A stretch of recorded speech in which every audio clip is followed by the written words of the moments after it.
Je m'appelle Bassam Assé, je suis premier adjoint de Johanna Roland. Je m'occupe d'un certain nombre de sujets à la ville de Nantes qui recoupent la mission ou les activités qui arriveront de cette fondation territoriale. Alors on parle de fondation territoriale, le mot territoire fait penser tout de suite à de la géographie, éventuellement à de l'histoire, mais en réalité un territoire c'est surtout des hommes et des femmes qui font des choses ensemble. Et en fait, tous ces acteurs du territoire, qu'ils soient dans le monde de l'économie, qu'ils soient dans le secteur associatif, dans le monde de l'éducation, eh bien en fait, et vous tous qui êtes là, y compris moi, si on réfléchit à nos propres parcours, ces parcours sont souvent le fruit de rencontres qu'on a pu faire ou ne pas faire.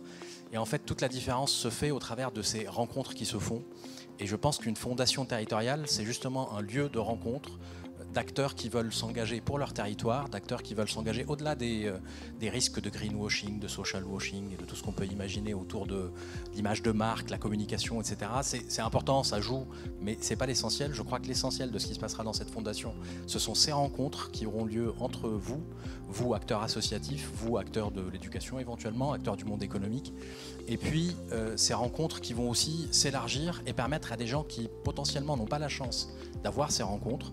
Je pense en particulier à tous ceux qui vivent, grandissent dans les quartiers populaires de notre ville ou ailleurs sur le territoire. Eh bien en fait, eux, il leur manque une petite chose que probablement nous tous ici, nous avons eu dans nos parcours personnels, ce sont ces rencontres. Et je pense que si cette fondation peut apporter une seule chose, c'est justement de favoriser ces rencontres qui autrement n'auraient pas lieu. Et je pense en particulier que les cadres dans les entreprises que vous représentez sont tout à fait partants pour ce type de rencontres. Vous avez évoqué le mécénat de compétences.